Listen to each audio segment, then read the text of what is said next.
Hello, and thank you so much for tuning in to the She Can Ball podcast. I'm your host, Mahi Jariwala.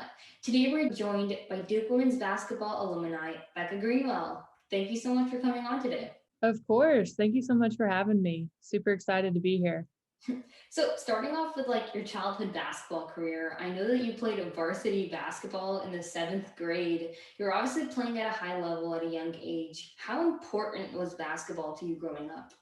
Yeah, absolutely. So basketball was everything for me. I remember playing basketball since I was probably 4 years old, to be honest. I had an older sister, and so I think that was super helpful for my career. I was just always looking up to her, and she played basketball. So I was always trying to beat her in the driveway, and we were always outside playing one on one.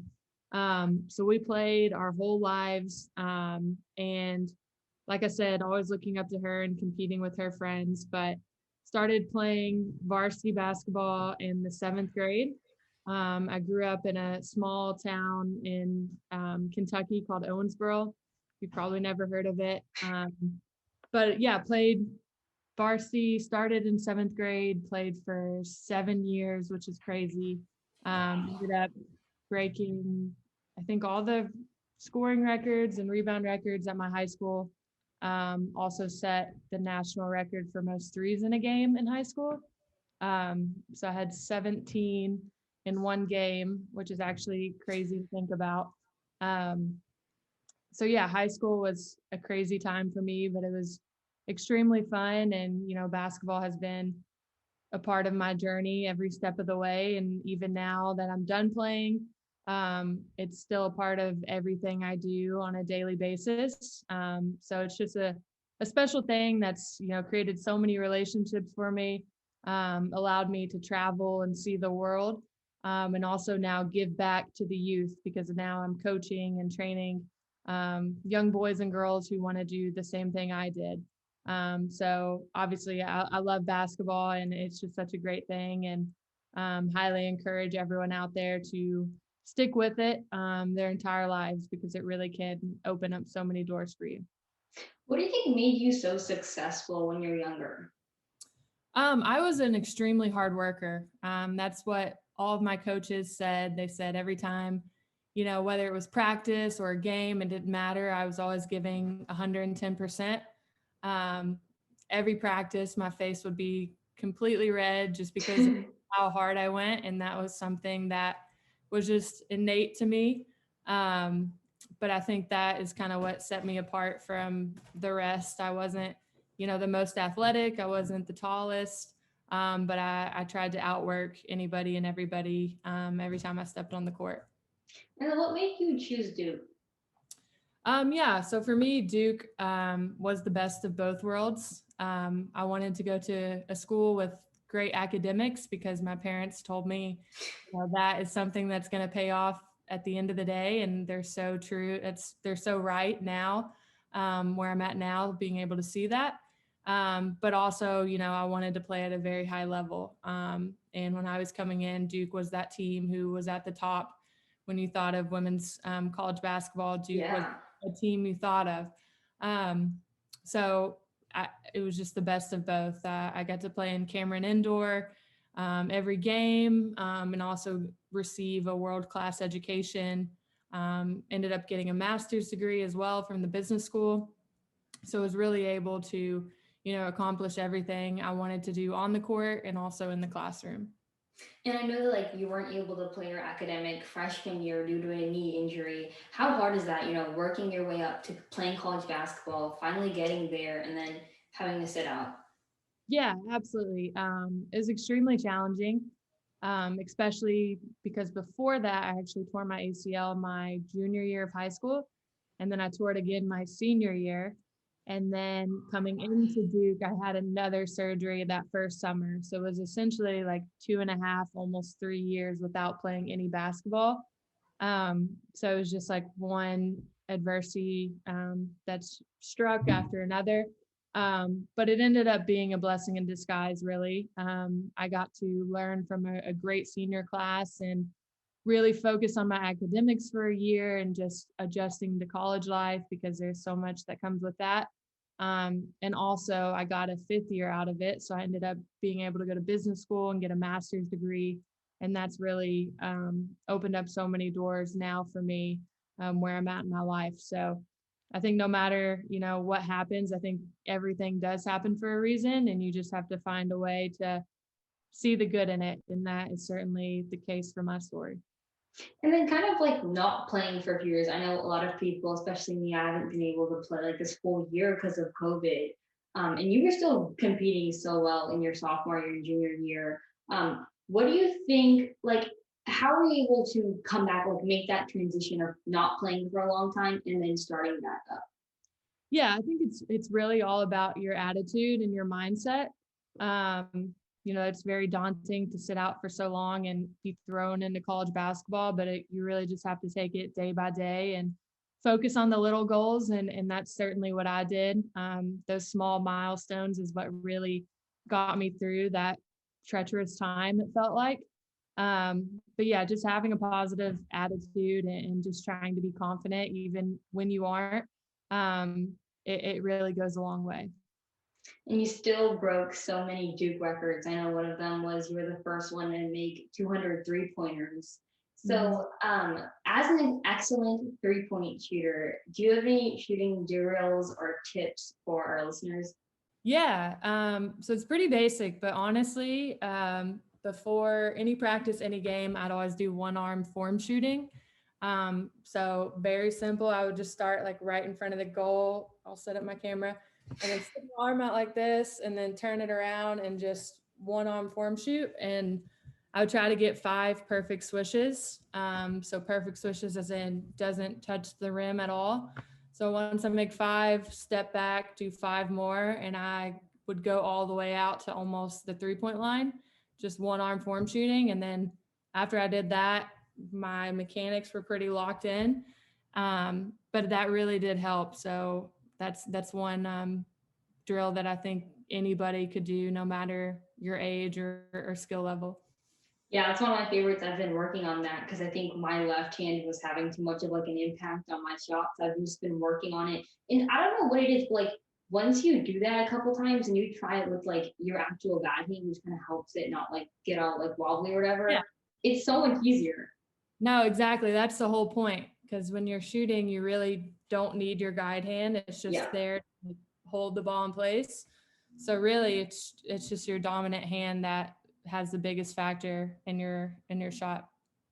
Was there like a favorite moment you had from your whole career at Duke? Yeah, I would say the best moment was honestly my senior night. We played at home, obviously in Cameron against UNC. We beat them, which was it's always a good night when you beat the Tar Heels. But it was one of those shooting nights where I couldn't miss. So I think I had 8 threes, and all of my family were in the stands. We beat UNC. I think I had like 30 points. So like you couldn't have asked for a better night, and my teammates did great as well. So that probably topped it off. Also, we had a sold out crowd. So it was a really fun night. And I know after college you were drafted to the Washington Mystics, but you couldn't play because you're rehabbing from your surgery for your knee. Like, what was your mindset in that situation? And like, how did you feel and how were you able to like move forward from that? Yeah, that was probably the toughest point in my life with injuries because I was so close. My lifelong dream was to always play pro. I got drafted by the best team I could have asked for. But unfortunately, I was dealing with a really tough injury. Was planning on coming back the next year after rehab. But after about a year of rehab, found out the surgery didn't work as it was supposed to. So I had to have another one. So it was honestly really hard point in my life just dealing with that because that was my seventh knee surgery at that point. But tried really really hard to come back from it, but it got to the point where it after 8 knee surgeries your knee just isn't the same. Unfortunately, it comes to a point where that happens, and so I had to just be realistic with myself, and I had a doctor tell me if I tried to come back, like it would really put, a threat on my long-term health. Like he was like, if you come back from this, you're going to have a lot of problems. Like you want to be able to play with your kids and you want to be able to run in the future. And like, if you keep pushing this, those things won't be as realistic anymore. So when I had an actual doctor tell me that, I kind of just had to change my mindset a little bit. And that's around the point where I had to call it quits on my career, which ended a lot sooner than I thought. But again, I think there's a blessing in disguise with everything. And since then, I've found other passions where I Yeah. can still work in basketball, but not actually play at a high level. So I'm happy now. And again, it just came down to my attitude and mindset, just trying to see the good in the situation. And I know you did some really, really cool stuff, while you're rehabbing and things like that. I know you also did broadcasting for Duke Athletics. So, what was kind of your experience to be on that media side of basketball? Yeah. So most college athletes will tell you when you're playing, you don't have a lot of time to do anything else. So I have a lot of passions outside of basketball, but I could never really explore them until I finished at Duke. So immediately afterwards, when I was rehabbing, um, I started exploring those passions. So I did an internship at a sports marketing company and then came back to Duke while rehabbing, ended up doing broadcasting, and I really fell in love with it. It was a fun, different experience to go a year prior playing on the court, and then the year after broadcasting for my former teammates. So big adjustment, but ended up being really fun, and found a new passion and really enjoyed it. So that's really just the lesson for my whole career at the end was just, trying to make the best of things and find other passions. And that's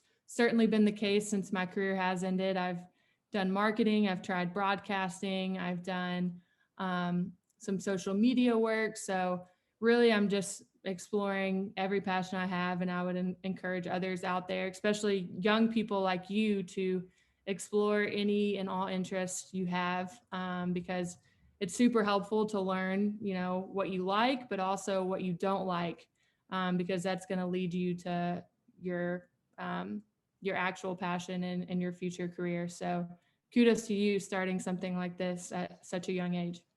Was there did you enjoy something the most? Like, did you like broadcasting, marketing, or what was your favorite? Um, I think broadcasting was the most exciting, but I'm not doing it anymore because it wasn't what I'm most passionate about. And again, that goes back to what I said. Explore everything so you know what you like and what you don't like. But now, I think what I like the most is marketing and branding. And that's what I'm kind of doing now. I work with the National Basketball Players Association in marketing and branding, and I'm able to, utilize my skills, but also combine it with my passion. So it's really the best of both worlds again. But yeah, so I don't regret anything because I've had so many experiences and it's led me to where I am now. Yeah, talking about your job at the NBA Players Association, what is your role there and how did you get involved with them? Yeah, really long story. I'll try to summarize it, but I started as an intern right before the pandemic hit in February. So I was in the office for all of a month and then Oh, went remote after that. And I'm still remote, but now I'm a marketing consultant with them. So my role's changed a little bit, but the summary is we help NBA players find business opportunities. So we're the players union, we're the marketing arm of the players union. So we try to help NBA players with marketing deals and sponsorship deals and try to make them money and grow their brand off the court. So I work in our grassroots basketball and business development department. So we run camps and clinics, and youth programs and fan engagement events. So we basically create youth basketball experiences and integrate NBA players into those experiences. So it's a lot of fun, and it's mainly just marketing and events. And a little bit of everything, to be honest. So no day's the same, and that's what I really enjoy. Yeah, and then you're just making similar with your company, your basketball training company, Mhm. BG23. I don't know if you want to talk a little bit about that, but Yeah, for sure. So BG23, that's what I started right after I graduated. I've always been passionate about helping the youth and helping the community. So right after I graduated, started that, and I've been running camps and clinics, training, and now Zoom training with COVID. So that just goes back to, my passion for helping young girls like me. I never would have made it to Duke and to be drafted in the WNBA if it weren't for youth camps. So I know how important that training aspect is. yeah. And I just love seeing kids, get it and have fun and improve. So I started BG23 training about 3 years ago now, and it's been super successful. And I've trained kids in probably 5 or 6 states so far, and I'm trying to continue to expand that. So it's been super successful, and I love doing it. And then with your job at the NBAPA, like the Zoom clinics or whatever, because I know you guys don't have any like in person. Yep. So we did a Zoom camp this summer. We also launched a training app. It's called the NBPA Training Ground. So any athlete can sign up, and you can actually sign up to train with me on the app, and I can send you workouts. And there's also a lot of videos from like NBA players and WNBA players. So it has a rich content library, so we can train with kids all across the country and also give like one-on-one feedback. So it's a really cool tool for kids out there who, practices might be on pause right now with COVID. So we launched that, and then we also have another virtual clinic coming up on March 6th. So we're doing a lot of Zoom training, and it's been interesting. It's been a big adjustment, but you really can get a lot better through Zoom, and Yeah, I think it's something that is here to stay. for sure. And I'll definitely have to put that in our bio so people can go check that out. My last question for you is: do you have any advice for girls looking to pursue basketball?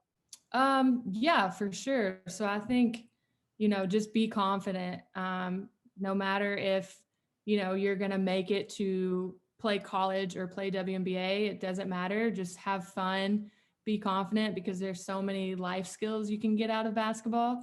I can't, preach that enough. It's so true. I have friends, all across the country that I've met through playing basketball.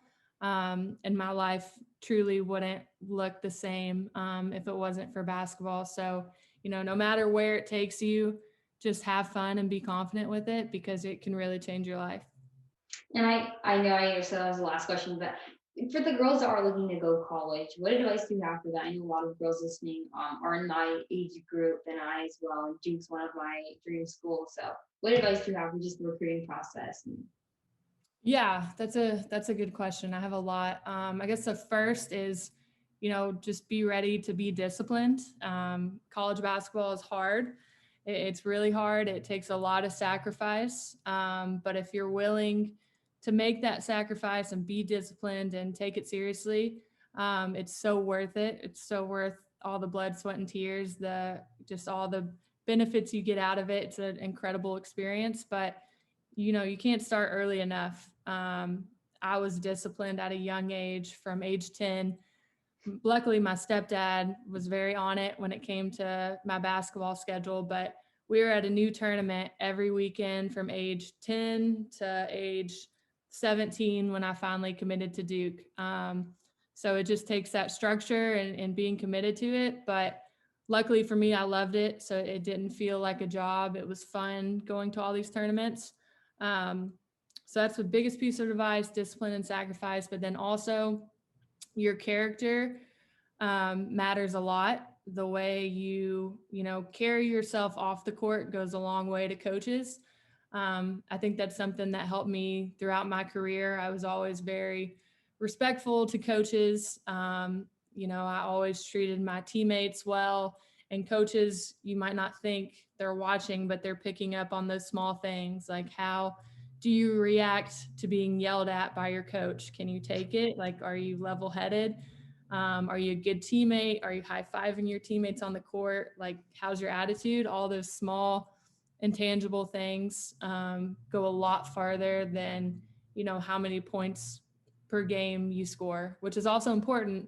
But I would just say all those small things go a long way as well. All right. Thank you. That's really great advice. I'll definitely keep that in mind. Yeah, for sure. Thank you again for coming on. It was really nice to talk to you. Yeah, thank you so much. I appreciate it.